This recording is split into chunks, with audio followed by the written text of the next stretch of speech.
They ask me who I am. Yeah. They ask me who I am. I told them I'm an Israelite. That's right, I'm an Israelite. They ask me where I'm from. I told them you can pick a side. We worldwide, I'm an Israelite. Whether through scripts or history, no, I can show you. In the army of Yahuwah, oh boy, I'm a soldier. Yeah, they ask me who I am, I told them I'm an Israelite.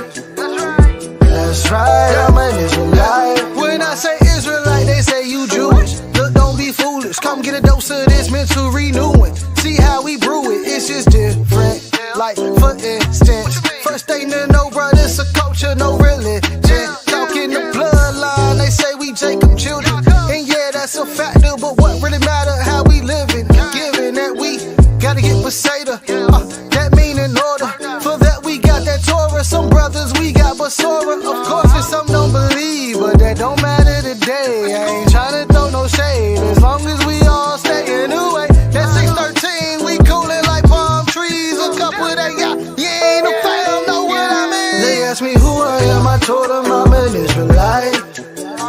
That's right, I'm an Israelite. They ask me where I'm from, I told them you can pick a side. We worldwide, I'm an Israelite. Whether through scripts or history, no, I can show you. In the army of Yahuwah, oh boy, I'm a soldier. Yeah, they ask me who I am, I told them I'm an Israelite.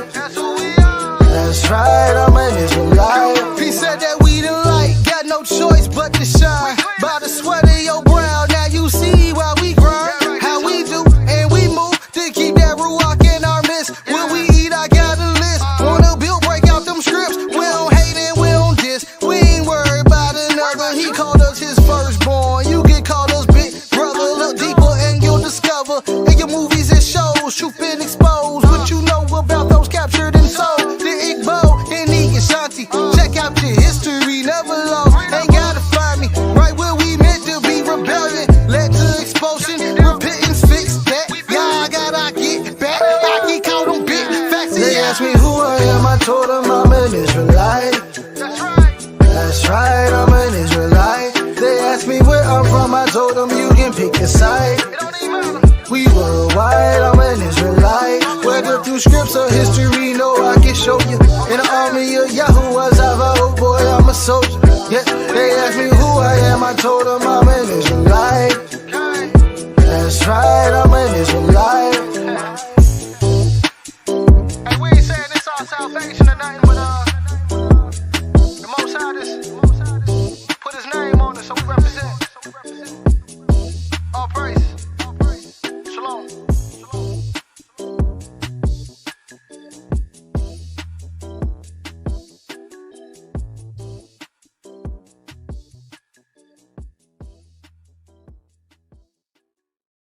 Of YAH Conscious Network.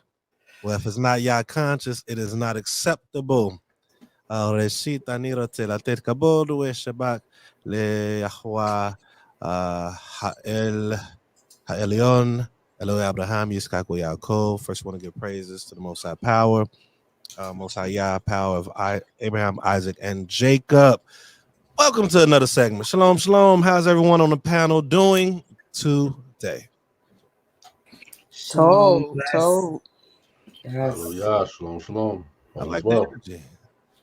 I like the energy because I promise you my energy was down today. But it's something about coming on the platform, about to talk about some things that could benefit us as a people, benefit us on this platform. Maybe, maybe not. You know, I always pull from things that's said from each and every one of you here. And also the Adon, who was here last week, was bringing that fire too, you know. Ish of Geberet Kathy. So today's topic, an interesting topic, or title. I say the title. Then we got a few topics within the title, and it is after the love is gone. After the love is gone. So is the Hebrew Israelite movement past its prime? Is the Hebrew Israelite movement past its prime after the love is gone? That's interesting. Shout out to Earth, Wind, and Fire, who was the inspiration for that title. All right. I want to start. I'm gonna start with the ladies. The better Kathy. What's your thoughts on just the title itself? After the love is gone, is the Hebrew Israelite movement past its prime? Ooh, wow. Mm.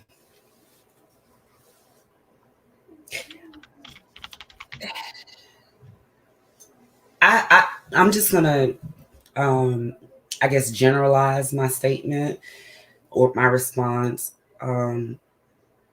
Sometimes you can feel like the love is gone in all aspects, whether it's the relationship with a loved one, family members. Sometimes you maybe even feel like you don't have that connection with the Most High that you had at some point in time. Um, I am learning, and someone can correct me if I'm right and wrong, that I am human, and because of my surroundings every day, because of where I live, that my thoughts and my feelings can often be tainted by society or again, just my surroundings. Um, Sorry to keep referencing this, but again, the passing of my friend really just have me putting a lot of things in perspective. If I can't handle it, I just feel like you give it to the Most High. I mean, certain things you can't, or you exhaust yourself, or you may find yourself giving inadequate advice. Um, that's kind of just where I am. I mean, I really am sorry. That was a very, very good question.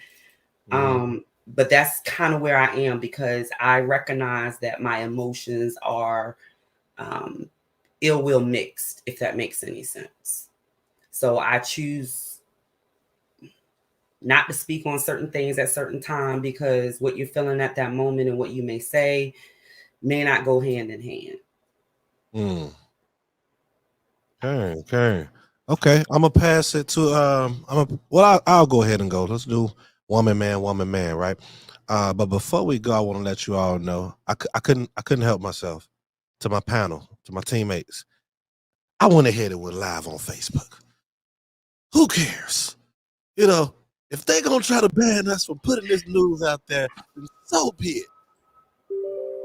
Taking a play from the playbook of our coach Sharon.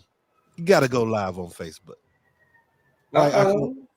So I went ahead and went live on Facebook. So Uh-oh. it's private. Let me open it up. I'll do that once I'll do it right now. You know, what better way than to do it in the present? So now it's open for the public. All right, Sometimes you got to be relentless. relentless. Come on now. I went ahead and did it, so they got something to say. Oh well, man. So is the Hebrew Israelite movement past its prime? In my opinion, I would say no.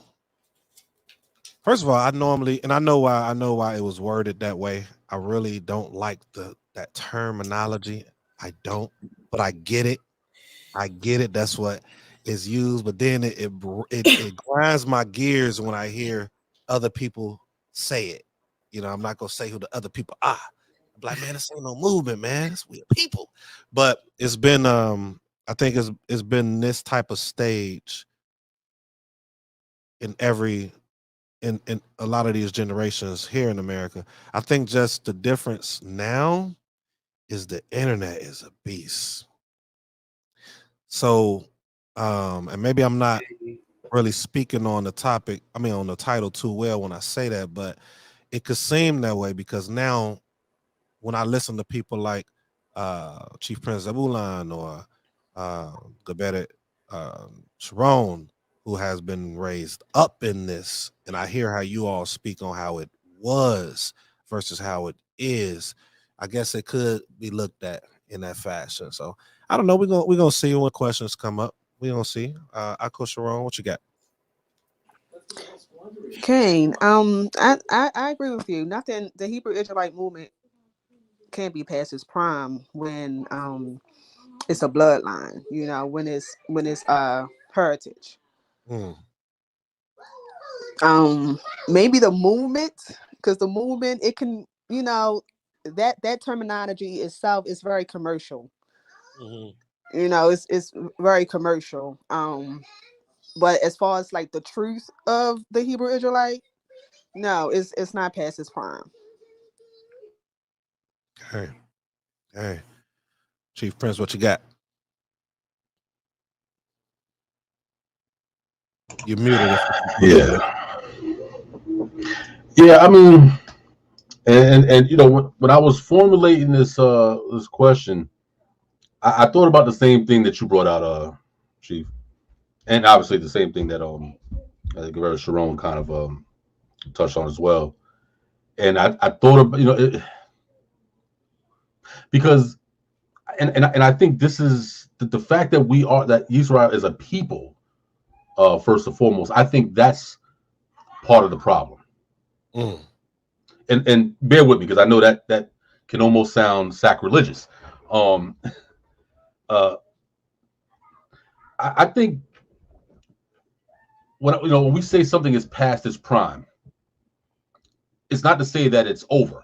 It's not to say that it's anything wrong. Just meaning that it doesn't have the same power that it once did. Like, for instance, we could say, I don't know, we could say right now LeBron James is past his prime. He's obviously past his prime, but he's still a great player. There's no question about it. Mm. But he's not where, what I'm saying? And we can say that we can, run down the list of all type of examples. But I think when it comes to the Hebrew Israelite movement, I think part of the reason why we have become stagnated, like we're kind of in a standstill place, is because of that very same sentiment that, well, it's because we're a people. And the problem with the problem with it being a people is that it inadvertently allows you to do nothing after the fact. Because if it's just who you are, there's no work that goes along with it. I'm an Israelite. Nasik Rav made a very good statement about this many years ago. He still says it every once in a while, and he says that being a Hebrew Israelite is, being an Israelite, you're an Israelite by blood. You know what I'm saying, and it's by chance. You had no choice in that matter. You put in no work. Why? Because it's a bloodline. You know what I'm saying? So a lot of times we tend to take these things for granted because we're a people. But when you start talking on the level of, well, okay, yeah, we're a people, but more importantly, there's a covenant attached to it. Okay. The covenant supersedes the bloodline. Now, I'm not saying that the bloodline is not important. So Right. let me be clear, because whatever. I already know. Right. It's absolutely important. And but again, we've seen with the Most High is that, well, yeah, okay, yeah, you're Israel, but you're operating outside of the covenant, so I'm going to destroy you. Yeah. Even though you're Israel, you're still going to get destroyed.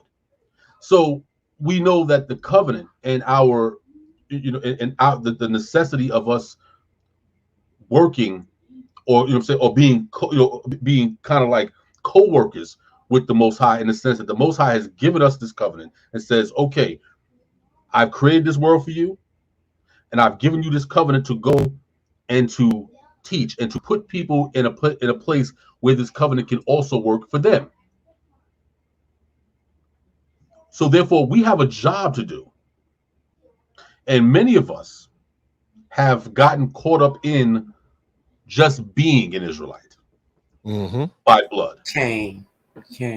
And for many of us, and this is not, I'm not saying this is not across the board, because I think for the most part, many of us know the difference. We know, yes, we're a bloodline, but we still got this work that we got to do. There's still this covenant that has to be hammered into this world. We know that. But when I say that the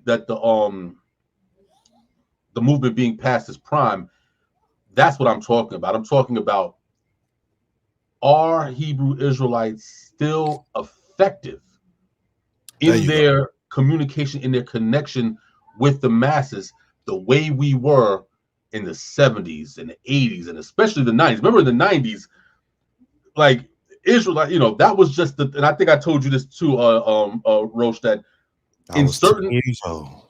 right, and in certain circles, and I'll just leave it as that, in certain locations and circles, there was an understanding that when people started talking about religions, it was like, oh, Christians, them Christians, they fake, they ain't about nothing, whatever, like that. Them Muslims, nah, they just fake.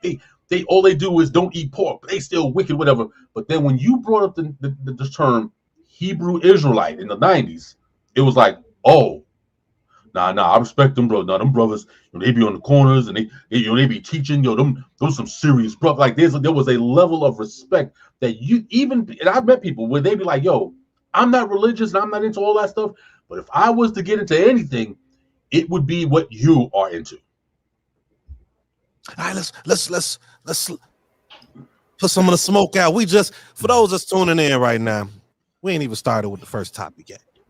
Welcome to YAH Conscious Network. Well, if it's not YAH Conscious, it's not acceptable. I do want to say one thing to what you said. It brings into what me and Coach Sharon was kind of bringing out my opinion with the whole this internet phase. Like, I think that I wouldn't lump them as how we are, but think about Islam, how they was in I'm about to say Muhammad Ali, in the Malcolm X days versus now. It's just different. I think that the modern day with this internet and all this is changing people's perspective. They don't need to follow no leaders. Everybody leaders. Everybody think they know what they're talking about, and it's okay if you think it. It's all good. But I think that contributes to the problem. So let's go ahead and go with the first question of this evening, and we're going to go in that same order. Let me go to the comments really quick. We have Anaya, Yisrael, Shalom, Achot. Maybe I'm misunderstanding Hebrew Israelite movement in quotations. This is my life, so nothing can move me away from this life. This is my best life in every way. Then she said, I agree. I think that's when you started to open up on what you really meant with it, Chief Prince. Then I get it now. Me and my sis was just talking about people. Oh, let me show it. I get it now. Me and my sis was just talking about people who say, yes, I'm an Israelite, but I don't really follow law. And yes, now I understand the question now fully with people who are headstrong, then it dies out. But it's comfortable, regular life for her. Hallelujah. Hallelujah. All right. Let's go to the questions. Let's get it started. First question, first topic is, and this is going to go better, Kathy, picking on you. I'm keeping that same order. Let's go ahead, brace yourself. You had me in rotation first last week, but okay. I did. Okay. No, I'm always picking on Sharon. I'm good. I'm good. All right. It is more difficult nowadays to introduce people to their heritage than it was 10, 20, or 30 years ago. So why or why not? Is it more difficult? I think I read it wrong. Is it more difficult nowadays to introduce people to their heritage than it was 10, 20, or 30 years ago? Why or why not?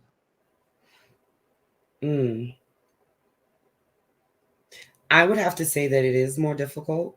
And the reason why I personally believe that it's more difficult, because when I first was introduced, it was under Sharon's father. And as we were speaking earlier, there was a lot more foundation. There was stability. There was organization there. There was, leadership there. I do my best every day to try to be the light that I hope will ask people to what am I doing? Why am I happy? Why do I have this certain disposition about certain things? But yet I'm also often hesitant about saying, yes, well, let's do this or join that, because again, I see a lot of people that can rebuttal off the Torah or the Tanakh, whatever, with their eyes closed. Mm-hmm. However, their day-to-day actions don't line up, or they pick and choose what action or law that they want to uphold. And to me, that's very, very frustrating, and it's very, very misleading, because the law is the law. Get out of your feelings in regards to who you need to correct. Get out your feelings and do it. For me, it's very hard because I see a lot of that, and it's discouraging for me. And I'm fortunate enough just to have the memories of Sharon's Abba. And again, when I came aboard to try to push, to strive for that, because again, like I told you, Sabbath or Shabbat service is held here in our house. So I try to do that, but I see a lot of things that are just not lining up, and it's very, very discouraging. That's my take on it. Love it. Love it. That's right. Oh my goodness, he bringing it back. All right, so for me, so is it more difficult nowadays to introduce people to their heritage than it was 10, 20, 30 years ago? I think it is. I must say my reason, it kind of remains the same with what I brought out. What I Coach Sharon added to what I had said. We in the internet stage or internet age. Which one is it? Internet stage? You know what I'm saying? We're in the internet age to where, or informational stage, or information stage, it's one of those. To where like everyone can be a teacher. It's no standard structure. And there's no true custom being implemented to where think about it. You go to school, you got stages to where you graduate until you become something like a doctor or whatever it might be. You don't just jump into being a doctor. You don't just jump into being an actual, not gonna say actual teacher because we're actual teachers, but you don't just jump into being a teacher in the secular world. It's nothing that you just jump right into. And you darn sure don't do it within no first year. And many people, I won't say all, but it just seems that way, are doing this. So when I say, when this question is said, or when you said it, Chief Prince, is it hard to introduce it? It's even, I'm talking about even people within our walk. They're getting a certain understanding or foundation of what being an Israelite is. And they're not truly learning the culture or the heritage the proper way. Why? Because there's so many different levels. So I think the reason is that back then, it goes back, it wasn't, people had to study, go to libraries, read a lot of books. They had a certain level of respect to the elders. You have people now that don't think they need elders, but I don't understand how you're following our culture if within our Torah it's telling us to go to the elders. You can't make, we can't truly even make moves fully, like really important moves on our own. A husband can't, you know, and I know it's exceptions to the rules, it's things that, but for the most part, as far as the Torah in general, that's how it was moving. But I think a lot of that has to do with community. So it's difficult to introduce this to a people if, one, you're not even a part of a community. Two, if there's not a lot of communities out there, or it's known that these communities are present to bring forth a cultural standard. So you have someone that's seeing or know about Israelites, but they see 6 or 7 different Israelites doing it differently. And then they won't just understand it, it's just a different sect. They're not going to look at it like that, even though in Christianity is different, even though in Islam, even though in the Jewish community, we won't be hard on them having different sects. But for us, and I think it's made that way, actually, it's like, it's a total turnoff and it's hard. I could get this information myself.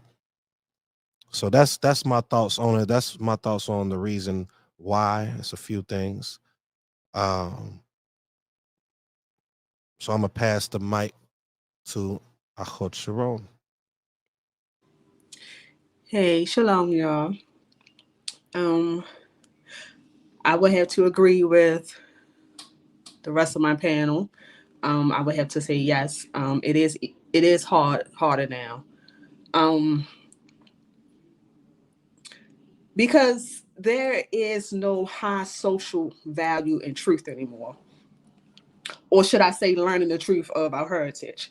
The majority of our people, we're kind of like structured and conform, and I'm basing this off of a broad scale.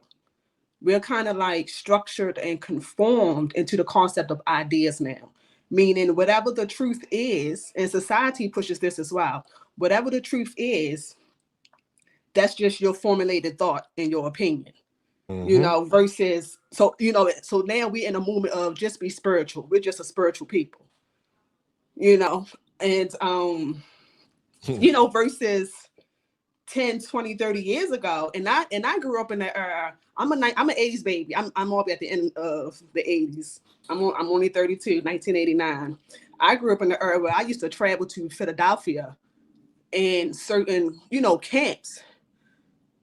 And I seen like a movement of everybody had like a concrete and unified agenda and understanding, where nowadays it's like everybody just conform with their personal ideologies that best fits their personal agenda. Where 10, 20, 30 years ago, it was like a yearning, a craving, a zeal for wanting to know who we are, wanting to know the truth of our heritage. Um, you you said something, Chief Shaman, about this is the age of information. That can become an oxymoron because Yeah. while that is true, Mm-hmm. I know where you go. we rather not do extensive research. Where back in the day, years ago, our elders did extensive research, years of Real information. extensive. Yeah. That's Where nowadays right. we just take Yep. regurgitation. We take regurgitation and chop it off like it's the factual understanding or the factual knowledge of who we are. Or Google. Came. Let me Google something real know, quick. See, you're wrong. Just Google. So I got you. So where in my when I was growing up, and my father used to do this a lot. My father used to dip and dive into other systems of beliefs, Yes. just to try to prove our heritage right by trying to Right. prove it wrong, if that makes any Mhm. sense. Makes perfect sense for me. Yeah. Okay. So yeah, it is. It is hard. Everybody is on their own wave of understanding and interpretation, and we gotta be mindful of, like you said earlier, nowadays everybody want to be teachers and scholars and want to shoot for the stars and reach for the sky, and haven't yet mastered grounding. Mm-hmm. You know, Okay. so society pushes a lot of stuff on us to be comfortable to learn, and be comfortable to shy away from the truth and just be spiritual, where spirituality can be dangerous as well, because the most wicked things have some type of spirituality behind it. It's true. Being spiritual is just another terminology of you can do what you want. Yeah. You'll be okay. Just do what you want. It don't teach us no morals. It don't teach us no standards. It really don't teach us no context behind nothing that you did. But Okay. that's really my take on it. Okay, Chief. Before I bring you in, appreciate that, Gabetta. Before I bring you in, I just want to read the comments real quick, and I do want to I just lost my train of thought. I'm gonna read the comments. Maybe they come back. So we got Anaya. I hope Anaya says absolutely, Chief, more Chief. And then Cafe. If I said your first name wrong, forgive me. I feel. Let me pull it up. I feel, and this is my opinion, but I think we are skipping crucial steps. We need to humble ourselves to see who really is Yisrael, Israel. If everyone coming to the cookout is claiming Israel without learned men of Torah who know what tribe they descend from being gatekeepers, then many enemies of Israel will slip into the fold and deceive. Deceivers can learn the language and use it against our own. That's the truth right there. Now, like Akshama said, you have everyone wanting to be a Moreh or a prophet, etc. When we know in and tick, it just cut off. I think he was still writing. That's it. There's nothing else. It stopped right there. Appreciate that. Any thoughts on that before you go ahead, Chief? Okay, no, that last part that he had well, at least the part that we were able to actually see was actually kind of where I was going to be touching on as well, and that is that one of the reasons why there's a difficulty now, or more difficult now, to bring people into the culture, into the heritage, into the laws, commandments, judgments, statutes, ordinances, testimonies, so on and so forth. What is the reason why it's so difficult, or one of the reasons, is because there are no more, because now there are no more gatekeepers. Sharon knows this. Guerrero Sharon knows this as actual fact, because one of the most prominent gatekeeper organizations in Israel was Beni Zakin. There was no turnstile membership with Beni Zakin. If you wanted to come in, there was rules, regulations, and protocol that you had to go through in order to, forget about leadership, for you to even prove that you deserve a seat in the camp to even listen. I spoke about this many times before, that in the beginning, like a year, 2 years into this war, my position in the camp, I was a porter. Yeah. I cleaned up the camp after Shabbat. That's what I was doing. So all that chief prince up. Yeah, in the beginning, that's what I was. I pushed the broom. Why? Because I had not proven that I was eligible to do anything else. And I think that is one of the reasons why it's difficult now, more so now than it was, or it's difficult now than it was back then, because again, back then you had to actually prove yourself. Yes. How do you say in the New Testament? Show yourself. What is it? Show yourself approved. Show you thyself approved unto God, a workman that needed not be ashamed, rightly dividing the word truth, all that good stuff. That's a truism. That you actually had to prove that you can even be worthy to open your. First of all, you could not even, at least in the camp, the part of Beni Zakin that I came from, Camp Yakad in Brooklyn. In the first 90 days, you wasn't even allowed to identify yourself as an Israelite to anybody. I was waiting on you to bring that out. If somebody said, "Oh, are you an Israelite?" No. Why? Because 90 days, you don't even know enough to defend who you think you are. We need to reestablish that. Oh my goodness. So you can't defend. How? You've only been in it 90 days. That's why when you came into the camp, you didn't get tassels and fringes immediately. Because how can you wear something to remind you to keep that which you don't even know? Mm-hmm. So no, you did not get tassels and fringes when you came through the door. That had to be earned, because that is the fringes and the tassels was what? For you to remember the law. Okay. How can you remember to keep something that you don't even know yet? And I remember in my first 90 days, the only thing that I knew was Leviticus 11, Deuteronomy 28, Leviticus 26. That was it. Everything else, I don't know yet. You know what I'm saying? Whatever. That's not enough to even open your mouth to speak authoritatively on anything, much less thinking that you're going to be some great one and be a teacher. No.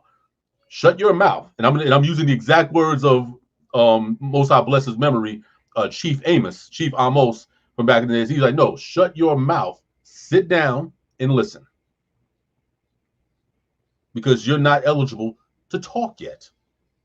And when you and so now in the time that we're in, you can't do that with people. Why? Because it goes back to what you were saying about the internet. Because everything is online. So can you imagine me telling somebody online like right now, yeah, listen, brother, take those fringes off. You haven't earned those. You're gonna look at me, no matter who, you're a cheap person, but you're gonna be like, you come and take them from me. Like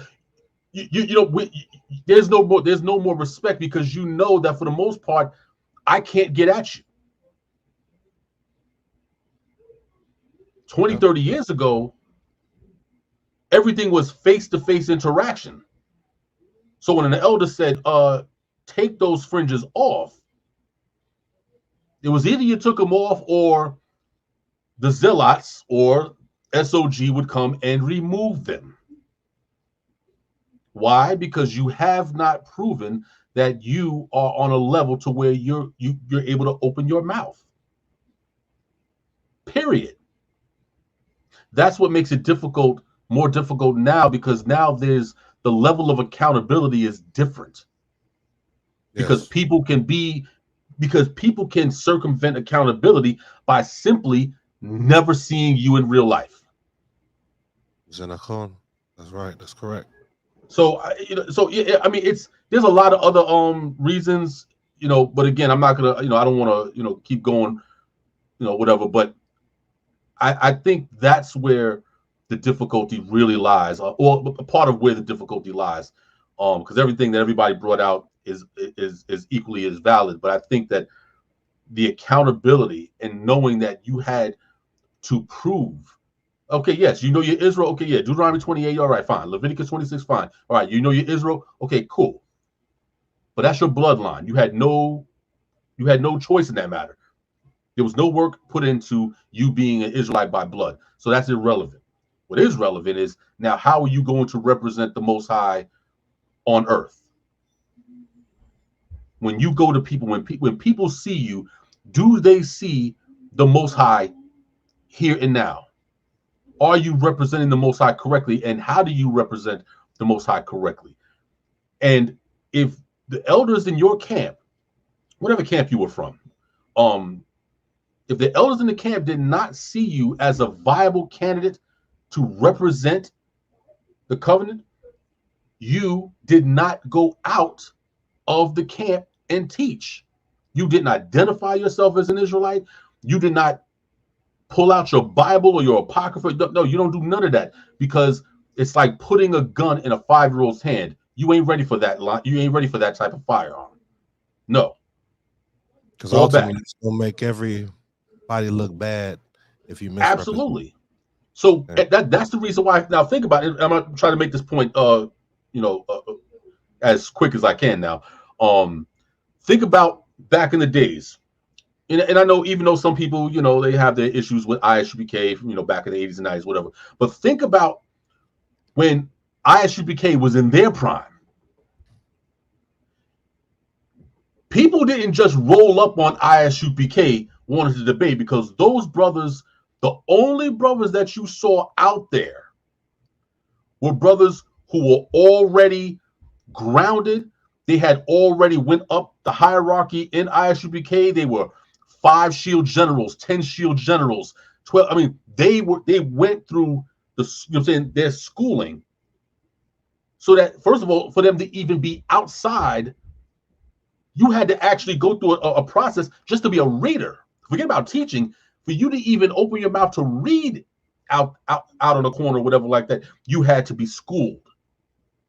So the only Israelites that you saw out there from ISUPK were men who were trained in that. Mm-hmm. You didn't just see random people just popping up on the street corner with a sign talking about, yeah, I'm going to teach. You didn't see that. And no camps were doing that. Benny Zakin wasn't doing it. None of them. Everybody that you saw that was out and about, these were chief men. These were princes. These were captains. These were individuals who went through the various stages in the hierarchy to get to the point where they can do that. Today, there are no gatekeepers, and the gatekeepers that do still exist, like I'm considered one of the gatekeepers. I mean, again, how are you going to stop? You're a gatekeeper. All of us are gatekeepers. How are we going to stop people from getting on Facebook and say, you know what? I've been in this walk for 2 weeks. I'm now a prince, and I'm going to teach now. How do you stop them? You don't. And so now with so much of this information, so much of misinformation and people who are not ready to teach, so much of it is circulating. People who are now coming in and they're hearing, like you said, Chief, so much people are coming in and they're hearing the confusion. And I think, I don't know if it was Gavera Sharon who said it or Kathy, but it's all of this confusion and noise that people don't even want to hear truth anymore, because they're like, well, how do I know that's truth? Because that person is saying this and this person is saying that, and that person is saying, where does that leave you? Right. Okay. So I mean, and it can, like I said, it can just go on and on and on and on. But that was my main focus for the topic. For those that's tuning in, just coming in right now, welcome to YAH Conscious Network. Well, if it's not YAH Conscious, it's not acceptable. Make sure that you subscribe, share, like, comment. We're going to be touching a lot of topics. Well, 2 more topics tonight, but a lot of topics that's going to help us build. And hopefully you could take some of what's being said and apply it to your lives or to your camp lives or to whoever they consider themselves Yisrael. We're going to play the first song, and I'm going to play Elevate. You might have heard it already, but I think it's time for us to elevate. Let's get Bring it out.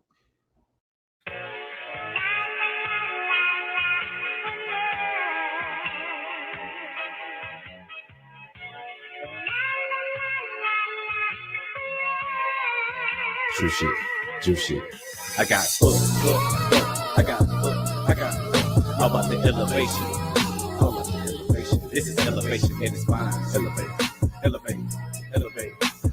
y'all. I got How about the elevation? This is elevation and it's fine. Elevate.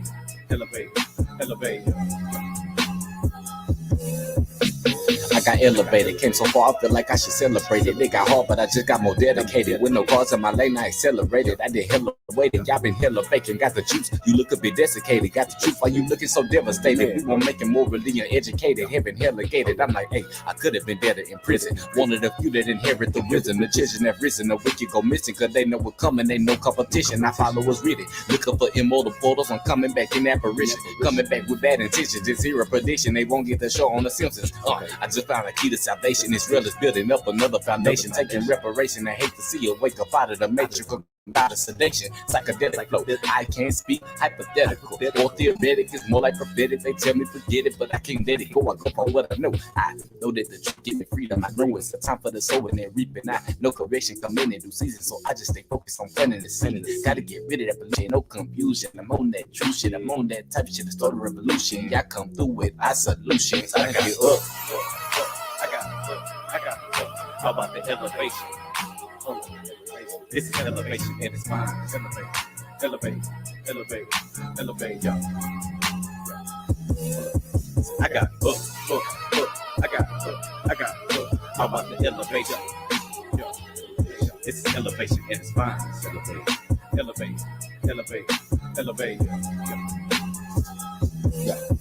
I go for wisdom, got to be studious. We at the bottom for lacking the knowledge. I sit and I listen, but I feel dubious. Most of these niggas, they talk but ain't body. Like what's in your wallet? The fiat, the pockets of deities. Ain't got no realty, got to do better. Come from a city that don't show no pity, so I just got witty and got to new level. One with the Elohim, speaking of shit you ain't never heard, doing some shit you ain't never seen, rising up heavily. Enemies watching us steadily. In my opinion, they better be. We coming heavily, they looking federally. Slacking just ain't in my pedigree. No, I can never be you. A fraud can never be true. You viewing a legacy.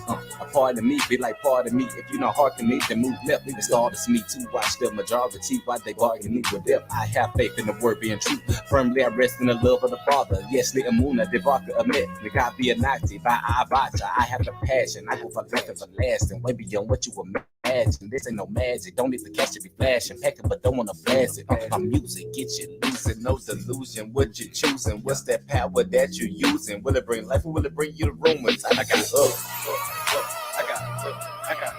How about the elevation? This is elevation and it's fine. Elevate, y'all. I got elevation. This is elevation at its finest. Elevate, elevate, elevate. Yeah. All right. Look, we gotta elevate. We gotta elevate. We gotta change it up. Which is going to be pretty cool because we're going with this next topic. But before the next topic, those just tuning in, just coming in, or coming back and watching it back, make sure you subscribe. Make sure you share because we're going to be talking about a lot more, even outside of this Hebrew Israelite community. But here we go. Next topic. And it is street teaching still necessary in 2022? Is street teaching still necessary in 2022? If so, why? If not, why? And what would be a viable alternative? We're going to go in that same order. Get better, Kathy.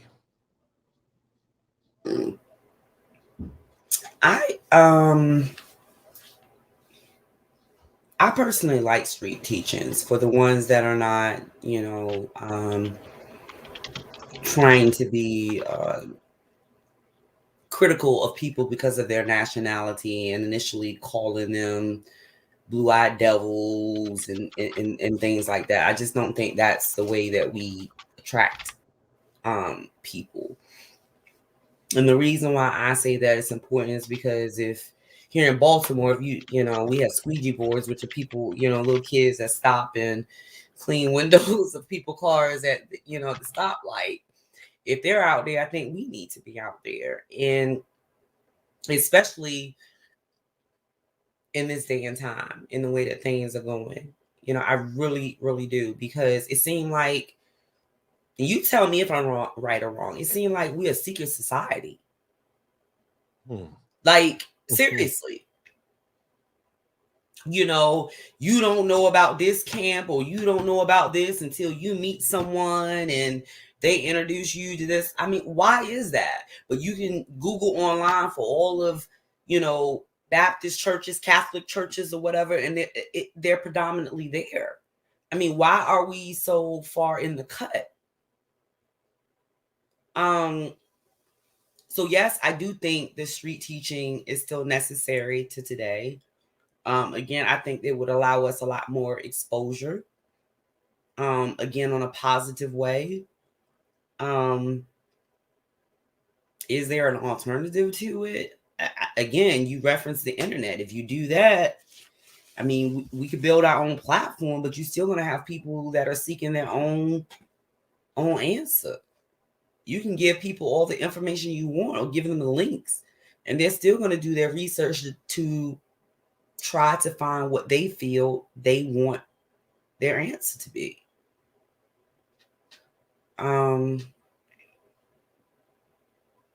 Yeah, so I mean, like, it's a double-edged sword. I think it's very well necessary.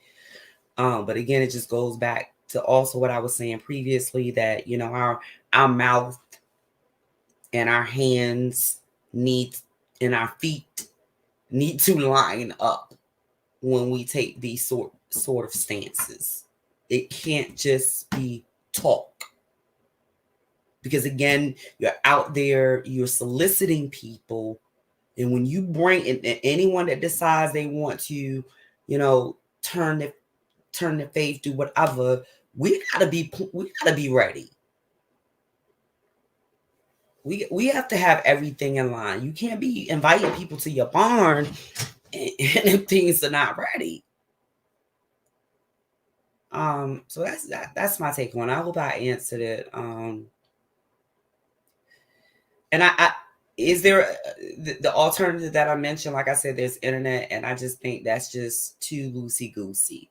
I like to go back to where Chief and yourself was talking about, where we had that chain of command, we had that process and procedures. Like you said, being a doctor, going through school, you're not flying through these things. Certain levels are important, and it's just as important and in this way of life. There's no skipping. And that's my take on it. Good points. Good points. I was sitting here trying to think on the approach I wanted to take with this question. Um, So, is street teaching still necessary in 2022? I want to say,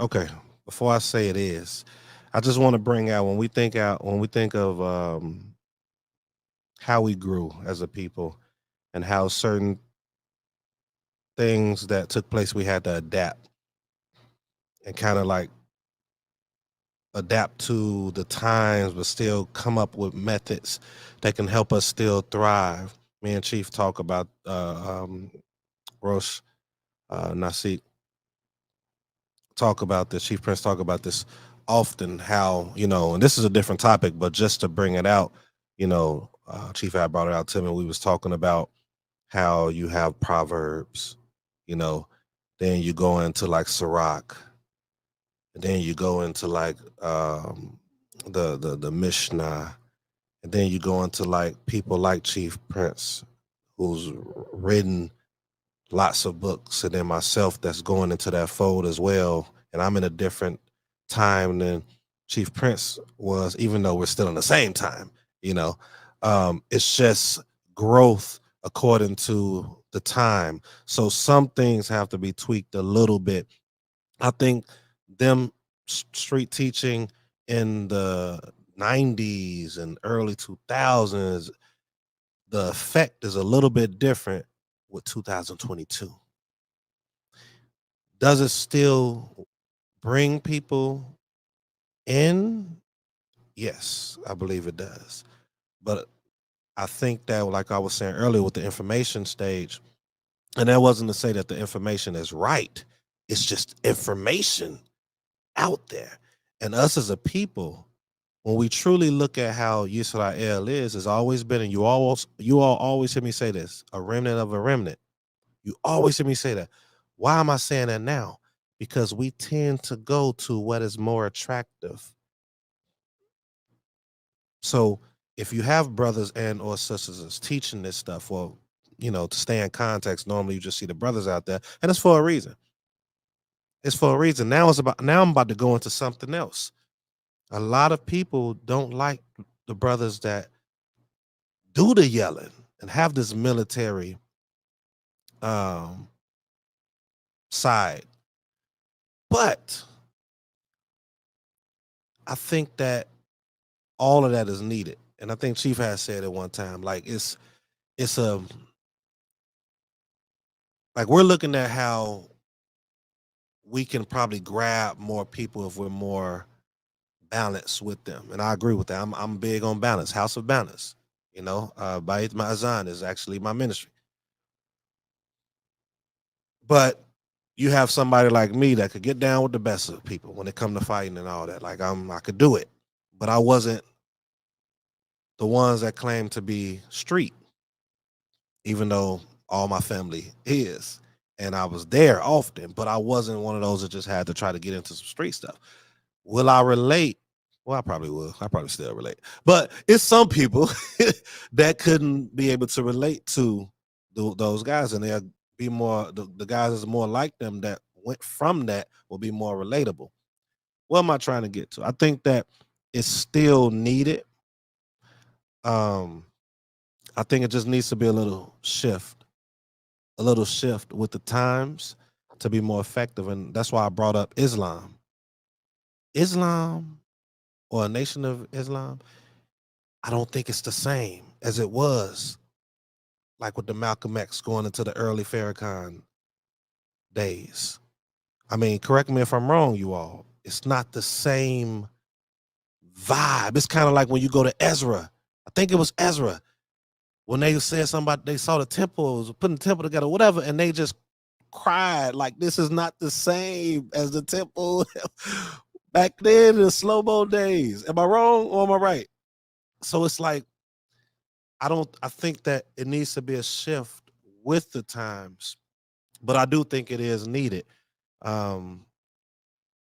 because people need to see the structure. within it. If they see the structure within it, you're only going to always grab a remnant of a remnant anyway. You're gonna grab those that's just getting into it for the time being, something that they might like. They might see a brother that murdered a Christian or what was it, 5%er and all that in knowledge, and that attracted them to do it, but they don't remain in it. So it's like it just need to be a shift. What's that shift? I don't know. I think the best thing that we can do is try to reestablish gatekeepers. I think that's the best thing to do. I think that most of us, if we was to come together and establish that, and then try to establish that nationwide and have that different shift I'm talking about, and oneness as one man, as the scripture always talks about. If you really pay attention to times where people thrive, they moved as one man, and applied that to the street teaching, I think it'll be a little different. But I don't knock the street teaching that's right now. It is some people that's out there that's still doing a decent job. So I'm gonna leave it with that and pass it to viable alternative. Just a shift.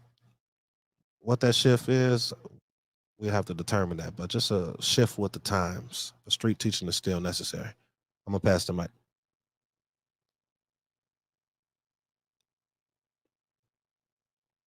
The better Kathy. The better Sharon. Okay. Street teaching in 2022. Well, considering the stigmatism behind street teaching, and we all know what that stigmatism is. It depends on who you ask. It goes back to the first question, the first topic at hand about, is it hard? Is it more complicated to bring people on to learn about their heritage? Street teaching can make that hard to bring about, to learn about your heritage, considering the people that do the street teaching. True. I feel that it's necessary. It kind of pushes out people out of that social media stimulation of learning, that social media stimulation of knowledge. I look at street teaching and social media teaching. I look at street teaching as like homeschooling your children, like homeschool children. I look at social media learning as institutional education, where street teaching is more like homeschooling education. You retain the information differently. You adhere to all the learning needs as far as being, some people are kinesthetic learners, meaning, hands-on. Some people are visual learners. Some people are auditorial learners. Street teaching supports all of that. Where when I was growing up, once again, I used to be on a corner, sometimes with my Abba, and sometimes, with the brothers in B'nai Zakren, and we just didn't read and rebuttal what people had to say. We actually had pamphlets, we had pictures to go with what we was reading. So as we read the certain events that occurred in our history, we had picture examples to match that event in time.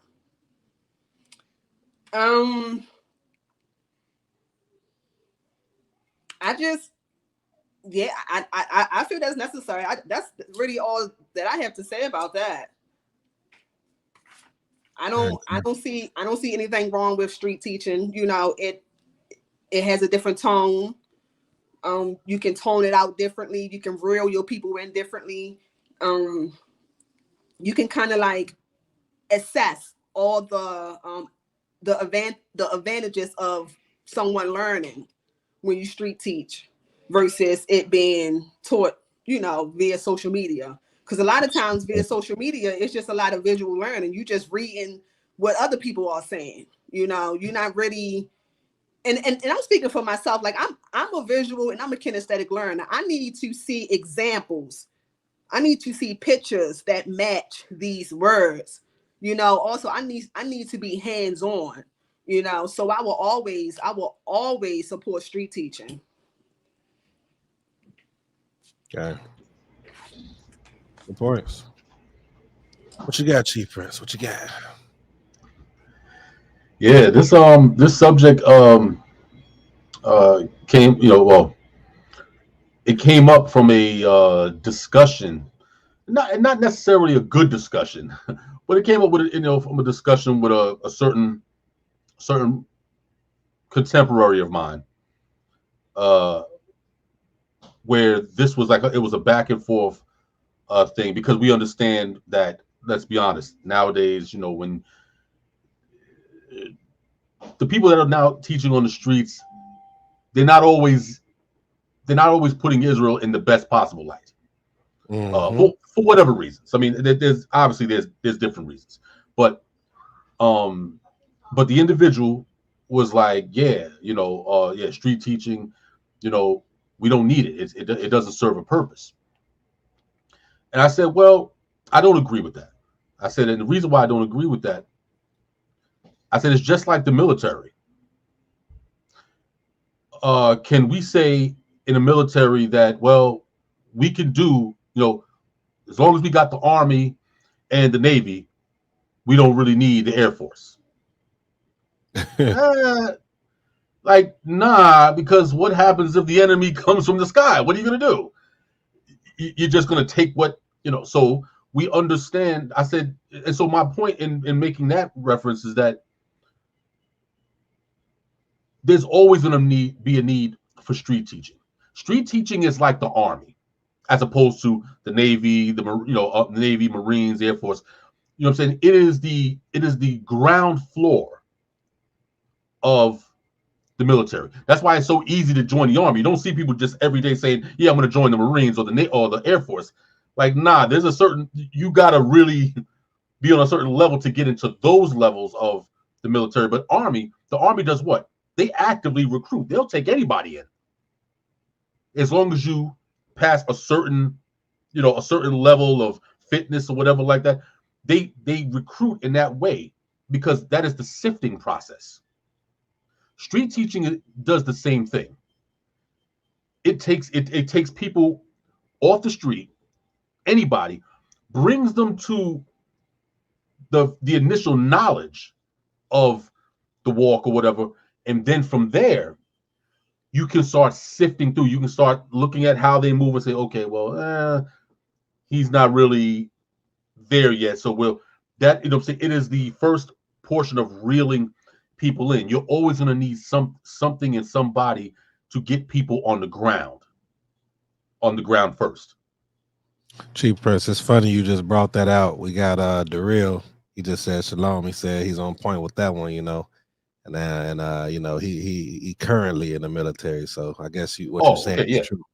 Yeah, no doubt. Salute. But yeah, I mean, and then we got to also remember too. And now this is kind of gonna go more closer to the question of, when people say, oh, it's different now and it's not really the same. And I agree on a certain level, it's not the same, because you got to remember, street teaching in the 90s and the 80s, these things were started by men who were coming back from Vietnam. Men who already had military background, so their entire orientation on how to deal with people was always military based. So when you look at ISUPK, for instance, all of those original leaders, Masha, Chief High Priest Arya, all of those men back then, before they became what we know them now, they were all military men. So when they're coming back from Vietnam and coming back from, their entire orientation is everything is militancy. They come back to America, they see how destroyed their communities have become, how everything is tossed up. So their entire approach was military, and everything was strap your boots on and we're gonna get out there and teach this word or whatever the case. They taught it in that way because of the military background and because of the time that people were in. Back in the days, teaching on a street corner wasn't just something that Israelites did. Anybody who was worth anything went out onto the streets, because that's where the people are. Okay. So Christians were doing it. The Nation of Islam was doing it. You know what I'm saying? The Garveyites, all of these different organizations, they were all getting out on the streets because this is where the people are. And plus, it was in a state that the country, especially among Black communities, it was in a constant state of uproar.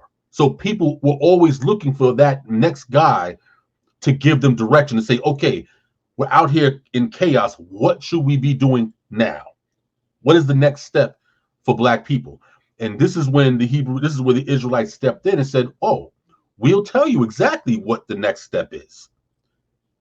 And so that's why street teaching was so important in those days. But then something occurred. There was a disconnect where the original leadership who was doing the street teaching, they did not pass down all of the details of the whys and the hows and all of that about street teaching. So it got to a point where now, after the 90s had kind of ran its course, you start seeing people out there teaching, but they're doing more screaming and they're doing all of this militance, and you realize that, well, they might not even have military background. They don't even know why they're militant. They're just strapping on their boots, they're just putting on the garments, and they're doing the militancy only because they saw this is what their elders did, but they don't even know why these elders were militant and why they were so adamant about how they were going at. And so that's where you have the back and forth as to, is street teaching still necessary? I think it's still necessary, but to the point that everybody has brought out, there has to be not only modifications in order to get it in alignment with where we are at today, but we have to get back to understanding that street teaching is that's the first line of defense, so to speak. There has to be other branches in the Israelite community that doesn't have anything to do with street teaching. That this particular branch might be the ones that go into the colleges, because you don't want to just get the street corner people. The street corner people is good, but those are people on the street corner. Those are the ones that are going to probably serve more of a security militancy element of the movement. But now you have to go and get intellectuals. We have to have an intellectual branch of the Israelite movement. So it would behoove us as a people to start sending individuals into the colleges, because that's where all of the intellectuals of Black people are. They're all in the universities. You know what I'm saying? You got to start sending individuals into other areas of, engineering, all of these different parts, of, in government, in all these different places, so that all of the different levels of Black people can now hear this word. And it's not just looking like it's just an urban thing. Okay. And I'll make in this one of the point that I'll make, just wrap up my point. And I always use this example of when I came into the war, that 5 years before I came in to Torah, I had already heard the word, but the way and I heard it via ISUPK. I remember, like I said, this is the 80s, this is late 80s, and I'm 88, 89, whatever, like that's on 42nd Street in the 8th Avenue and in New York City, watching them on the corner, and I'm just standing there and I'm listening, and they going in and they're like pointing at the 12 tribe chart. They're like, yeah, young brother, you're the tribe of Judah, whatever the case may be. And I'm like, okay, it's all sounding good, cool. Until he starts talking about Christ. I'm like, because again, I came out of a Christian, Black Catholicism. Anything that even sounded Christian, I wasn't trying to hear it. And it was that approach that made me walk away. It's like, I ain't touching it. But then I heard the same word, minus the Christ part, but I heard the same word, but this was coming from a more of a, like, how Benny Zakian is Black militancy, and you're like, and I'm like, yo, I can relate to that because I was already dabbling in the Malachi York stuff, and anything that was Black, I was all the way with it. So when I heard the same information from this approach, then all of a sudden, everything made sense. The Torah made complete sense now. And for me, that's when I began, years later, I began to realize that is how we have to approach people. We got to approach them on their level. Everybody can't hear street teaching because it'll scare the hell out of them. You're walking down the street, going to a store, and someone says, "Hey, you brother, let me tell you something. Yo, pull a script, 2 Chronicles." They're like, whoa, what the hell? And they might not be into all of that militancy stuff, whatever the case may be. They might need to hear it from a more rational standpoint. They may need to hear it from a Ben Ami. They may need to hear it from a Maury Alicia. Most I bless their memories. They need to hear it from people that can relate more, that they're able to relate more, and they're able to the message is resonating with them on that level. So it can't just simply be street teaching anymore. Street teaching is good, it's great, but it's only for a certain portion of the population of our people. We need these leaders, and we need these teachers in all of these other branches, so that everybody amongst our people, all of the different factions of our people, can hear this truth on the level that they can receive it, instead of walking away saying, "Nah, man, I can't. I ain't messing with these dudes are screaming in my ear. I ain't with that." So we need it. So yeah, it's all still important. Street teaching is still great, but we need more along with it. Hallelujah. For those that's tuning in, make sure you subscribe, like, share, comment. This is YAH Conscious Network. We're going to go to the next song. Since we've been talking about military, I'm going to go ahead and bring a military song in. Let's go.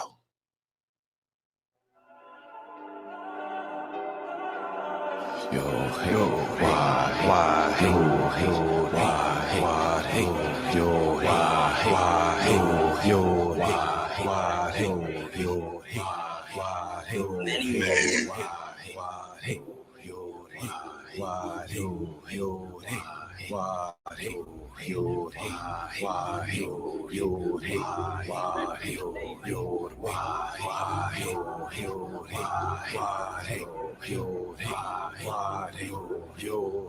Feel like I'm stranded in the sea. Sharks and snakes keeping me under. Had no choice but to get wise and to get humble. Come with more than just a number. I'm more than just a color. Keep it automatic loaded. Got no trust putting another from the gutter. I'm rocking with my brothers. I'm trying to connect the puzzle. Cause the money not stopping the struggle. All we been thinking is hustle. It ain't no elevation. Cause we crabbing in the bucket. It ain't enough dedicated to making something from nothing. Why love it? How can you not think of ways to get above it? We the focus, but they always change it to a different subject. I'm on the gas. I can control the past. Hold on to the present to make for certain the future past is real forever. Flower in the desert. See from concrete the foundation and the catastrophic weather. When the party, we the safe to keep the nation close together. If it ain't killing me, homie, you know it's making me better. I'm blessed with a million. I don't need no limits or permission. 30 minutes waiting for Satan's decision. Do a certain type of living. Everything ordained, they prohibit because they know you who they running with it. They gon' make us come and get it. And I'm down for the cause, for the crown. All I got is gun rounds in my issue. It just sounded like a rapid sound of applause. With the go and get the problem to solve. I'm back from the dead.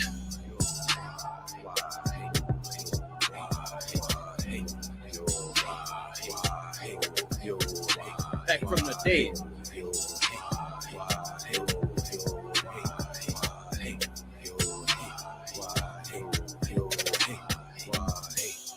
Man, it feels so good being one with my Abba, wouldn't have it no other way.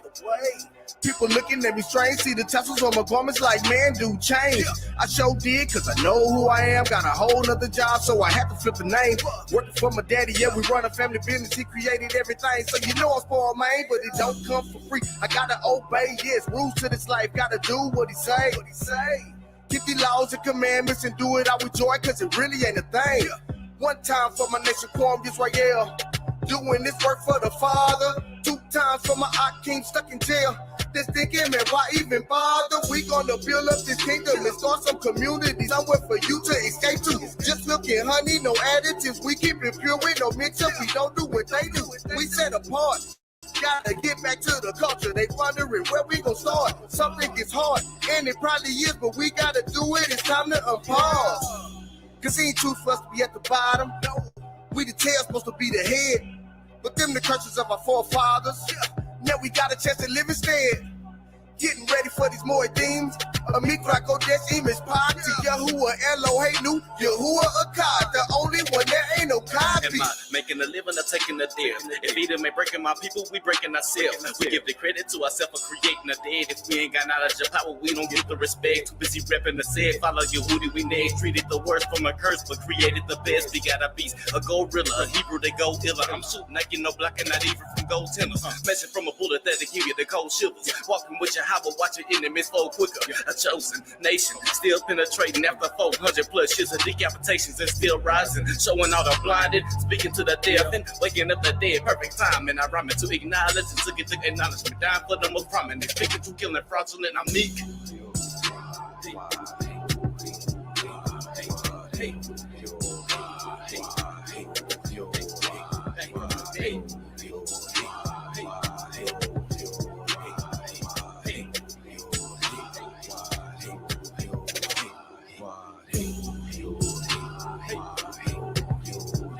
Back from the dead.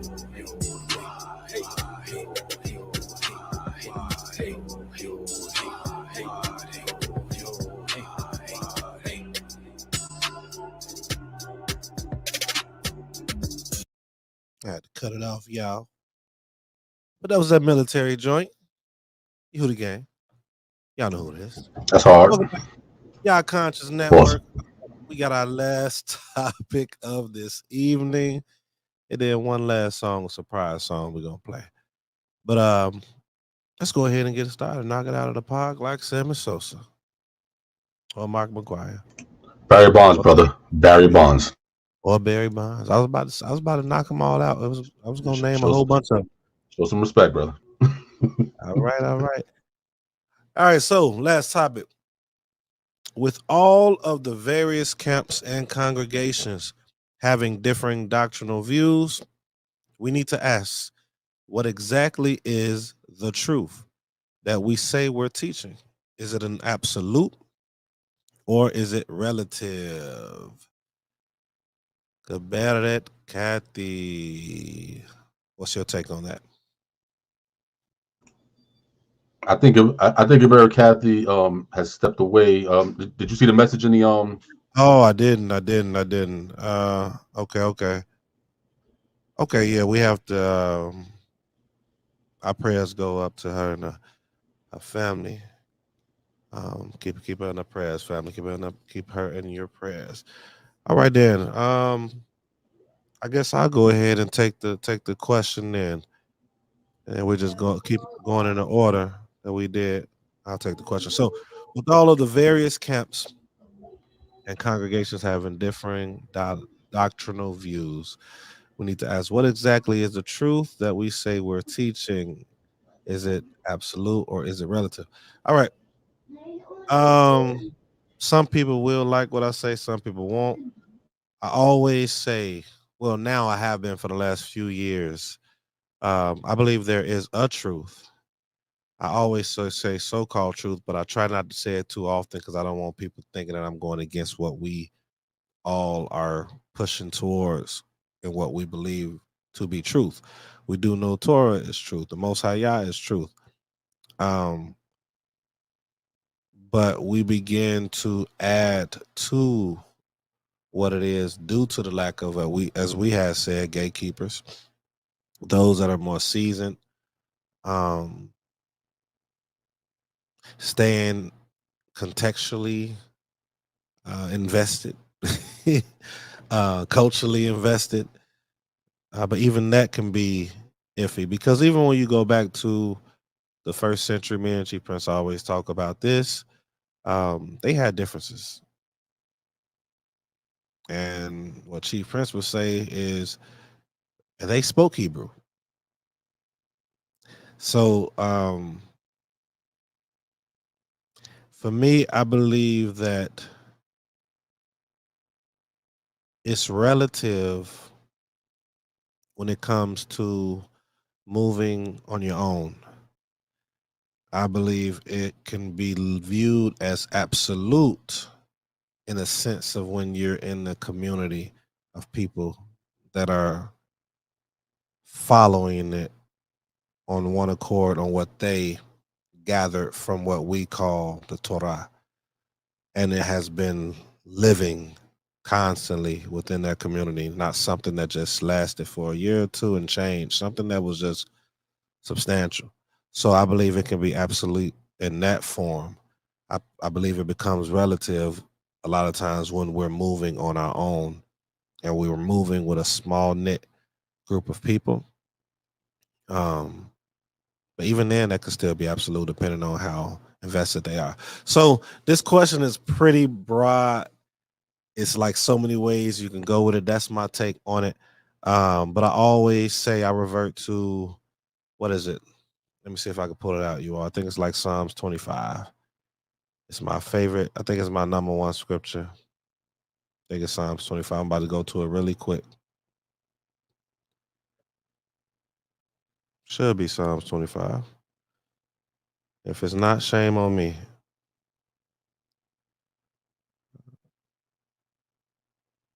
Yep, Psalms 25 and 4. And it says, 4 and 5, make me to know your ways, O Yah. Teach me your paths. Lead me in your truth and teach me, for you are the Elohim of my salvation. For you I wait all day long. And I think this, when I came across this years ago and just put it as my favorite, is because by you saying to teach me your ways, your truth, it's kind of pointed at that other people have their truths and their ways.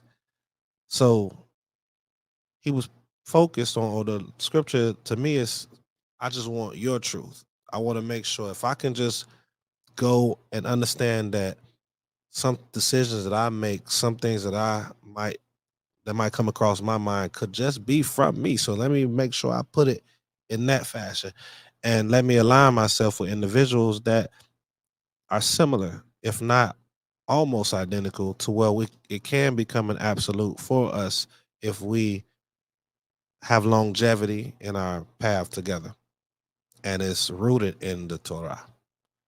So with that, that's my answer, and I'm going to pass the mic to the better Sharon if she's free. I know that she had to probably step away too, but if she's free now, if not, pass it to you. Oh, there she is. Okay. Well, I'm gonna first start off with the different doctrine rules that a lot of camps teaching. That I feel like all of that is kind of based off out the many different interpretations, because we all read the same Torah. I know a lot of us read basically some of the same books that's not really in Torah, that's not related to the Torah, but like on the outskirts, and it's all about the different interpretations. Now, as far as the absolute truth, keyword absolute, I feel like the absolute truth is it's kind of those things that are the secret things that belong to the Most High. Yeah, we have a truth, to put it in simple terms, based off the books we read, and the texts we read, and based off proven events that came to pass. But an absolute truth, I would like to define that word absolute. I would like to expound on that word, or if Chief Prince Zabulin can expound on the context behind absolute. I should have did that too. That was good. My bad.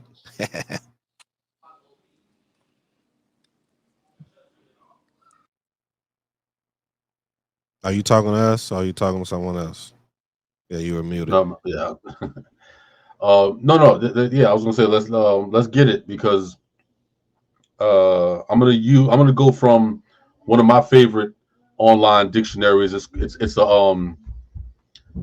called the Online Etymology Dictionary, because my thing is get to the root of everything. Definitions is fine, but if we don't understand the root of it and the origin of it, we can kind of get led all over the place. So, the term absolute. Hold on one second.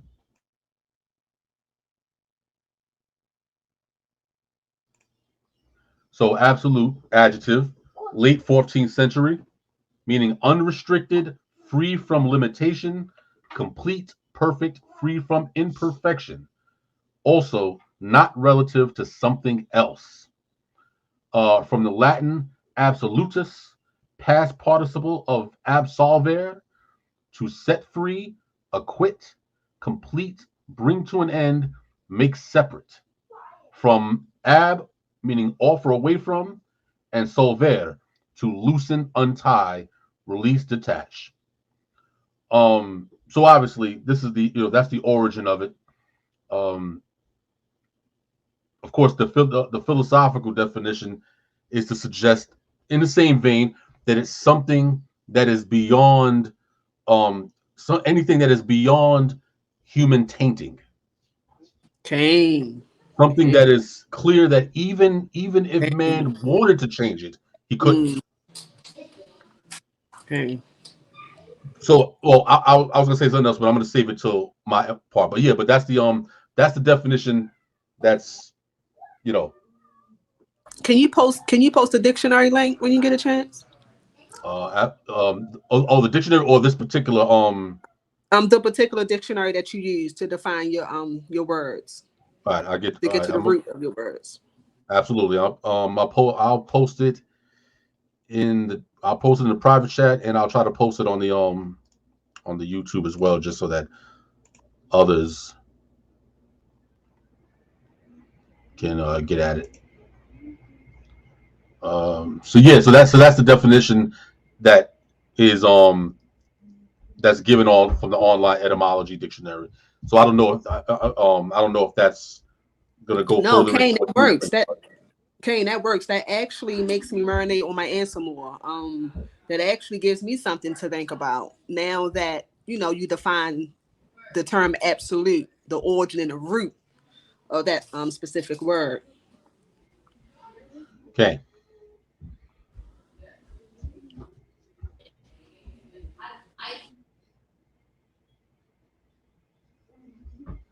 So you was gonna Okay, say who?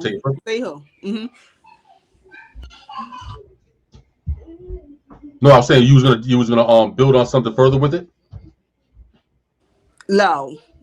Oh, okay. I'm still gathering my thoughts. Yeah. No, take your time to bring it out.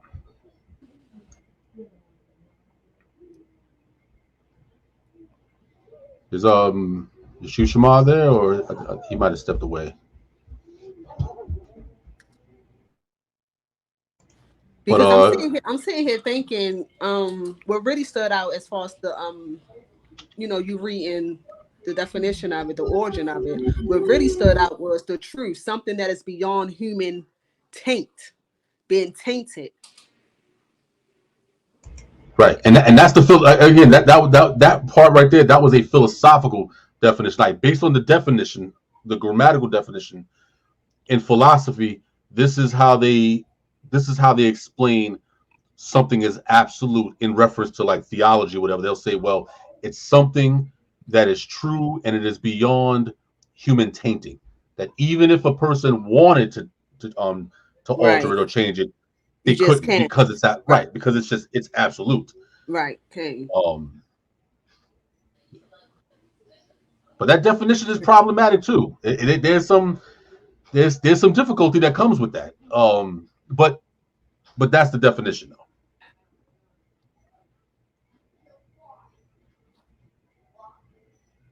What I missed? I just came back. Y'all know how to go back to it though. Oh no! I didn't know you was. I didn't know if you stepped away or whatever like that. No, basically she was going into how she viewed the situation with absolute truth, but she also wanted to go further into the definition of absolute. So what I did was I went to the online etymology dictionary, and then I caught that part. Okay, cool. Okay, I was here with it. All right, go. Did you catch the definition of it? Yeah, I caught the definition. I still stand on the premise of if it's a community set, because think about it, something that cannot be moved, like a law. Laws grow, they change, I guess, here, but the Torah is a Torah. If you're a parent and you tell your son or daughter, Boom, be here in this time. This is absolute. This is the time you come in. Now they don't do it, that's on them, but that time is still there. So when I was saying as far as absolute in regards to a community that has views and things that they remain that want to remain amongst them and was birthed through the understanding of Torah, this community has this. You know, you think of the Amish community and things like that. They're rooted and grounded. It might be different sects here and there, sects, but for the most part, some of them are, boom, this is what we do. This is absolutely what we do. That's where absolutely comes from. So this absolutely, you know, you say that sometimes like goes wrong. So absolutely, this is what we're going to do. So I'm saying it from that sense when I brought that part out. But definitely, I definitely heard the definition and I heard some of the things you all said. But if you are finished, the better. Sharon, are you done before we pass the mic to Chief Prince Ebula? King. All right. Go ahead and let you rock out, Chief Prince, and then, you know, once you're done, we'll let everybody go this evening. But so what is your take on this question?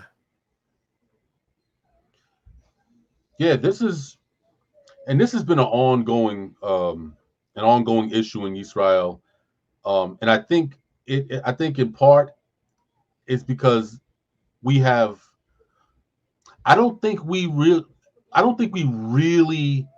either understand what truth is, or we know what truth is and we're just bent on doing things our own way. When we say something is truth, we know what truth is. I mean, we listen. It's something that it is a statement that is rooted in fact. It is quantifiable. It can be verified outside of itself. That is what truth is. Something that can be quantified outside of itself. So, for instance, if I say I am God, okay, but can I prove it outside of me? Like outside of me saying that, how can I prove that? If I can't prove it, then it's not truth. It might be good information and a nice piece of knowledge, but if it can't be verified outside of itself, they say, well, then it's not truth. Truth is inherently correct, and it can be verified outside of itself. This is how truth has been presented definition-wise. For Israel, we have a problem, because if what we're saying that we're teaching is truth, and we're saying it's absolute, then there should not be any differences in what we're saying. Mm-hmm. It can't be. Because if it's absolute, then everybody should be on the same page. If I open up a book and it says, I don't know, let's just take okay, for instance, real quick, Leviticus 24:18, where it says, and he that kills a beast shall make it good, beast for beast. Now that should be an absolute truth. Like, okay, because it says what it says. Nobody's going to argue what kill means. No one's going to argue what beast means. No one's going to argue what good means. Everything. We're pretty much clear on that. So we should be able to say, oh, okay, well, then that's truth. But the fact that there's various doctrinal differences, and sometimes in some of the most rooted principal elements of what we call the truth, because there's so many differences, then the question then becomes, well, then if it's not, if it's not absolute and it's relative, then if it's relative, then we can't say it's truth, because there's no such thing as relative truth. When we say if we say relative truth, it's an oxymoron. It's a contradiction of terms. You see what I'm saying? So so when we say that something, well, it's relative, then it's a problem, because now we're teaching people our interpretation of something. Interpretation is not bad necessarily, but we're teaching it as truth and saying, well, my understanding says X, Y, and Z, but then we look at the person over here who's teaching their understanding and say, what? That's wrong. But you just said that what you're teaching is your understanding. So how is it that your understanding is valid, but the next person's understanding is invalid? The only way that you can say it's invalid is if you're saying that what you're saying is absolute. You see the paradox we got now? Okay. Yeah. So if you're saying something is absolute, then you can't have multiple meanings of anything. Everything must be this, and then that's it, if it's absolute. But the fact that we have multiple understandings and stuff like that means that whatever we're teaching, it must be relative. And if it's relative, then we got to ask ourselves, well, perhaps what we're calling truth, maybe it's not. Maybe it's elements of truth. But we're going to have to figure that part out. We're going to have to figure out, okay, then if it's absolute truth, then that means that we all have to get on board with one understanding, and that's it. That's it. Think about the Nation of Islam. Nobody goes. Have you ever met somebody from the Nation of Islam that said that the Honorable Elijah Muhammad was not the apostle of Allah? You'll never meet a Nation of Islam follower who will ever utter that. You'll never meet a Nation of Islam follower or member that'll ever say that that the Honorable Minister Louis Farrakhan is not. You see what I'm saying? Like you're not gonna run into a Nation of Islam person that says, nah, I don't recognize Farrakhan as. You'll never see that. But in our community, we can look at an elder from a particular camp. We can look at, let's just say, an elder Rakar from GOCC, and you get most Israelites to be like, nah, I don't recognize him as no elder. And then they'll look at, let's say, Ben Ami Ben Israel, you know what I'm saying, the Honorable Ben Ami Ben Israel, and say, nah, I don't know about him, and nah, he ain't no real Israelite. And then we'll look up the street and say, oh, Elder Bowie, no, I don't recognize Elder Bowie, and I don't recognize this one, and I don't recognize that one. Right there, that is a problem. Because when you have the truth, there is no division on rudimentary principles. We can differ on the interpretation of traditions. Right. That's fine. That's what we call culture. Culture is supposed to have different levels and different manifestations. That's what makes a culture rich. But you can't have differing understandings of law. That's my point. Any society that does not have ironclad law is a society that is based on democracy. What does democracy mean? It comes from the Greek demokrasi, the rule of the mob.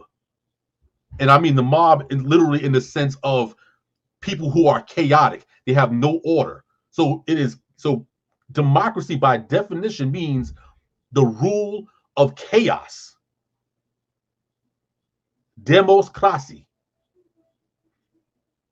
That's what happens when you have a law that is interpreted differently, so differently that you'll have individuals who, maybe I shouldn't go there, but I'm going to go there. You'll have individuals who in the community that keeps a particular a particular high holy day in 5 different ways, in 5 different time periods. How does that happen? How does that happen? Okay. Now, we can say, well, based on my understanding, no question, no doubt, it's your understanding, but we're not talking about understandings. We're talking about what does the law say? And that's when it gets murky. So when we say, and I, like I said, I can kind of go further. I really want to go further into some other things, but when we say that we're teaching the truth, I'm starting to think that we may want to pull back and say, you know what? Maybe we need to stop teaching for a while. Maybe we need to start focusing on Beit Deans and Sanhedrins, because obviously, and I'm saying this across the board, and I'll even include myself in the mix of it, because there's no respect of persons here. Obviously, we don't know what the hell we're talking about. Clearly, we don't know what the hell we're talking. How you got 5 different Passovers going on? How? And that's no slight to anybody and how they, because I keep, I keep it based on my understanding. You know what I'm saying? And everybody's gonna say the same exact thing, but that is the point. That's why they don't take us seriously, honestly. Right. Because guess what? You look at other communities, look at the Khazars, the same people that we like, they ain't no real, whatever. Okay, but guess what? You got the Lubavitch organization, you got the ultra-Orthodox, the Orthodox, you got the Reform, you got all of the conservative Judaism, you got all of these different factions, and they got their own view and and how they do whatever like that. But guess what happens when Passover comes along? All of a sudden, they're all under the same exact moon. Yeah. On the same exact calendar. They move as a unit, even when they don't agree on other smaller little, interpretations, because they've been able to understand that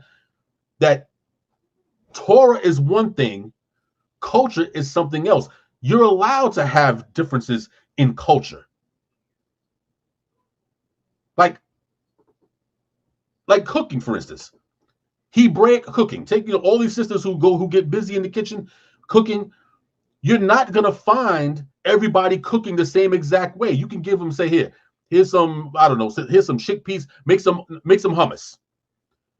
And they all might do things a little bit differently. That's fine, because it's culture. Culture is allowed to have different layers and different ways of doing things. That's, again, like I said, that's what makes it rich. But law is not culture. Law is law. And law doesn't care about your culture. Law doesn't care about your feelings. It is what it is. And I'm going to end this. I'm going to end my rant. I'm going to end it off with what is the text?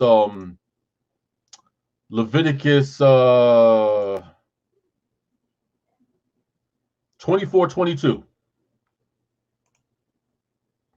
Let's end it off on that. Let's end it off on that note. And me and Chief Maurice Shema, we went through this before, and this is in the English. I'll read it for those. Somebody said chickpeas. Leviticus 24:22 says, in the English, it says, "Ye shall have one manner of law, as well for the stranger as for one of your own country. For I am the Lord your God." Now we know that that's what it says in the English. There we go. Yeah. Before you go though, this is one of the, and I know Gebeda Sharon already understands this, what I'm about to say. Okay. This is one of the issues. Watch this, you all. I know what they're about to bring out. Okay. Because maybe we hammered this a couple of times. Mm-hmm. But now, what does it say in the Hebrew text? Do you have the Hebrew text in front of you, Chief? Let me pull it up. Hold on, I'm about to bring it up now. You said Wa'ikra 24:22. Get the book. 24 and 22. 24. So likely you all should have had it ready for him. 24, 22.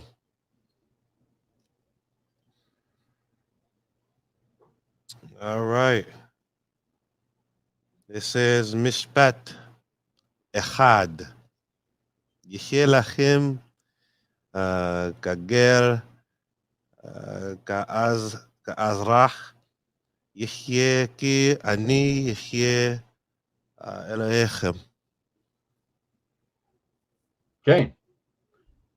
The term that we need to focus on here, in the Uh-oh. English it says one manner of law.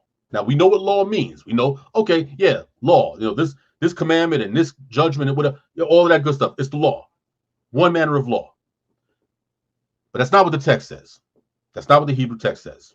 And anybody that knows the Hebrew, look at it. It doesn't say law. What does it say, Chief?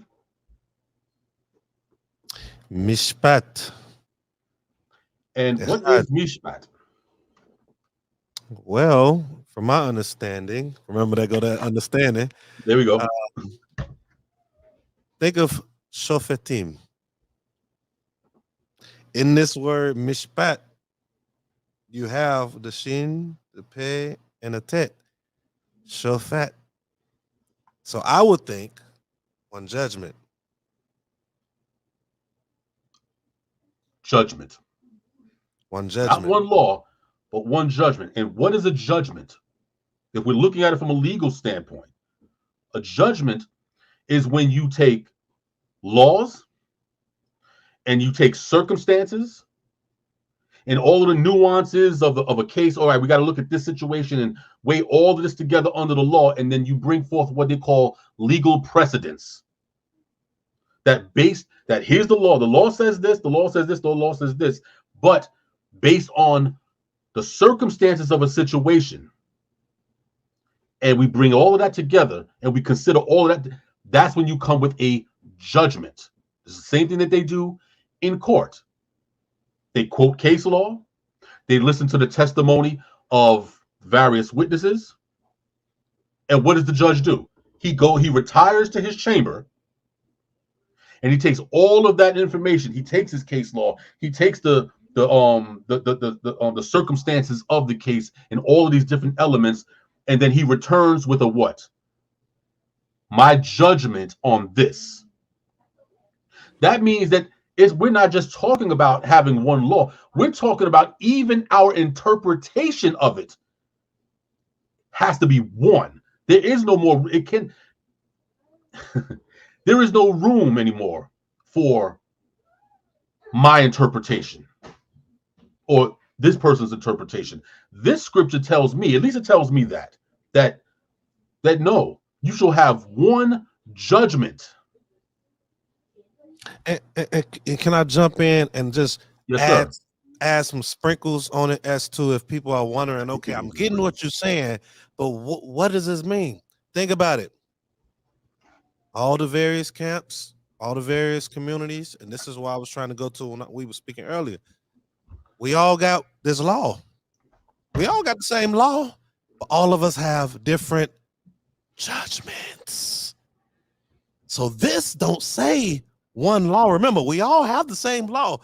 Gabetta Sharon said, we're reading the same thing. We're reading the same Torot, right? That law. But we all got different judgments. So this actually says you all supposed to have one judgment. That's deep. That's hard. And it changes the narrative. Right. Because when you say one law, it's easy because no one's gonna say, oh no, we have different laws. No, everybody says, no, I keep the Torah. Everybody says that. And I'm not saying that they don't, I'm just saying that everybody says that. But now if the text says one judgment, now can we say that with the same straight face? Can we keep the same energy of one law and say, yeah, you shall have one judgment, meaning one interpretation? See, now the game gets turned up a notch. Couple of them. Okay, yeah. You was gonna bring out something, Guevara? No, okay, and I was going to piggyback off of what Chief Shaman said as far as, we all have different judgments. It's like we all have different interpretations that brings on about different judgments. Mm-hmm. Right. Indeed. And this, that's just to end it, right. And I'll end it with this. This situation is gonna cause us to to reevaluate what we mean when we say that the Most High is our King. What does Judges 21:25 tell us? Go figure. We're in the book of Judges now. Shofetim. That word Shofet. A Shofet. Isn't that too? You said Shofetim or Judges. What is it? 21:25. Read. Shame on me too, man. It's been a while since I read Hebrew. That's a shame, ain't it? Don't I shouldn't have said that out loud, but you know, it's been a busy week. Okay. All right, what we reading the whole thing?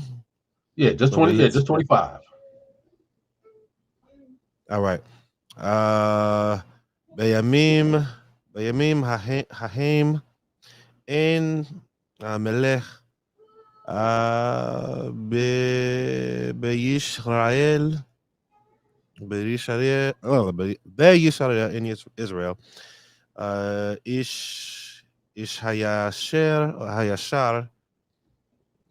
Be Anau. Oh. And then you have yes. Okay. Wow, that was slow. It's okay, you all. As long as you can hear me. Okay. In those days, no king in Israel. There was no king in Israel. Every man did that which was right in his own eyes. Mm-hmm.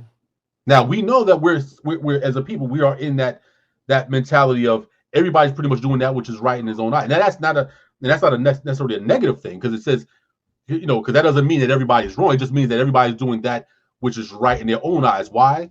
Because there was no king in Israel. Mm-hmm. Is the Most High, whether you say Yah, Yahuwah, Yahweh, Yehovah, Ahia, is the Most High your king? Yes or no? And that's something that those who are listening and those who will be listening, that's something that you can sit with for a while. Bish believe. Okay. For is me, the Most High your king? Because if he is your king, then you need to start moving in a direction of closing the gap, repairing the breach among our people with the differences. Now, if you have no interest in doing those things, then by all means, do you. But you cannot conscientiously say that the Most High is your king. Oh, that was deep for a lot of people. But again, that's my opinion. All right. Appreciate that dissertation. Chief Prince always bringing out that heat, that fire. Hopefully it was something that was said tonight by the panel. Excellent points. Gebeta Sharon.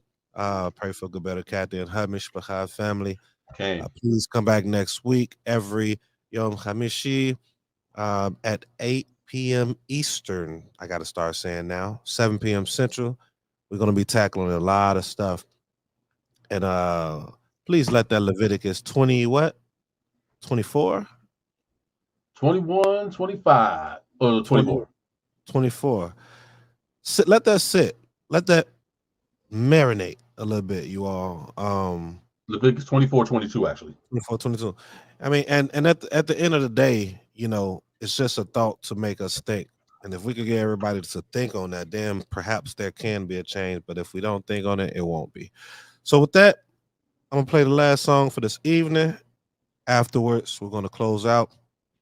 Hope you had a good time listening to us at YAH Conscious Network. Make sure you subscribe, make sure you share, and make sure you like. And for those that's tuning in, if you have not subscribed yet, just click the button. Love y'all. Closing out with this song. It is with actually, go figure. Is this Chief Prince Zebulon? I guess we'll never know. Shameless plug. Shameless plug. Shalom to all my beautiful people out there. Thank you for tuning in. Well, he's featured on the song, you all. This song right here is a song. I go last. I know times is really rough. I know it's been rough for us in this country and around the world. But if we want to make a change, we need to change us first. My people, let's stop that complaining, let's get organized. I know the waters are tainted by lead and fluoride. We've been downtrodden, degraded, and demoralized. But I'm here to tell y'all we the apple of our Father's eye. And if you want to make a change, you gotta change you first. Make a change. You gotta change you first. Make a change. You gotta change you first. Put them words in action. Lip service ain't putting in work. Nah, what goes around comes back around. Some things that I once did to folks is happening to me now, and rightfully so. I'm not a Job as far as righteousness goes. I don't deserve to get to sidestep the woes. I'll take them on the chin, cause they gon' help me win. They building character within me, showing me my sins. And while the government abandoning my kin and flint, it sparks a flame in me that wanna make a change for them. Yeah, but to accomplish that goal, I gotta change me firstly. My people, men, women, children, babies is thirsty. I look up in the sky, cry out, why did you curse me? To see my people downtrodden, y'all disturbs me, Lord. But the rain ain't forever. We bring the hardship on ourselves because our minds ain't free from chains and the fetters filled full of landmines in our way. But don't let up. Emancipate thyself from mental slavery, like Garvey said. My people, let's stop that complaining. Let's get organized. I know the waters are tainted by lead and fluoride. We've been downtrodden, degraded, and demoralized. But I'm here to tell y'all we the apple of our Father's eye. And if you want to make a change, you gotta change you first. Make a change. You gotta change you first. Make a change. You gotta change you first. Put them words in action. Lip service ain't putting in work. Yeah, I see the pain in the eyes of the people. Gods are deceitful, hold the talent with words, but using lies to deceive you. How could they beat you if you ain't hobble and feeble, worshiping money, but can't put the camel through the eye of a needle? The Sodom sequel, they preaching fire from evil while prophesying in the Hebrew, no love for their fellow people. A lot of people coming from 3 hots in the cot, so you can't blame them when you see them casting lots on the block. No point debating Mashiach with info given from Griot, Sakari, daggers, and Zealot. You see that we all that we got. There is reality of this battle. It could be casualty, teaching all the formalities, banging harder than Maccabees. I read the text and detect the sequence of messages, quoting precepts so effortless. This what Yahoo will bless me with. It's priest mode. With the scriptures, we live with cheat codes, but must learn how to check the egos. Which My way people, do we let's go? stop that complaining, let's get organized. I know the waters are tainted by lead and fluoride. We've been downtrodden, degraded, and demoralized. But I'm here to tell y'all we the apple of our Father's eye. And if you want to make a change, you gotta change you first. Make a change. You gotta change you first. Make a change. You gotta change you first. Put them words in action. Lip service ain't putting in work. Nah. Self-introspection, a lesson blessing you. Gives new meaning to the turn internal revenue. Riches make themselves wings and fly away towards the heavens, pressing you to redefine the things that keep stressing you. At the house of the Lord, I'm in the vestibule. Wipe my feet from the fraudulent teachings y'all been stepping through. Lack of context, your precepts are decepts. Manufactured doctrines that regress with pretense. Move in sequence, 7 steps to perfection. Who can speak this? Zebulon, the Griot mentioned. Yirmiyahu, Udiel, we the prime reason for brothers to step up they bars. Yeah, it's wine season. Hard liquor, scarred figures of tortured souls. This is more than just bragging on beats with northern flows. Change you first before criticizing a stagnant mind. Cause you can't say nothing My when people, you let's last in stop that line. complaining, let's get organized. I know the waters are tainted by lead and fluoride. We've been downtrodden, degraded, and demoralized. But I'm here to tell y'all we the apple of our Father's eye. And if you want to make a change, you gotta change you first. Make a change.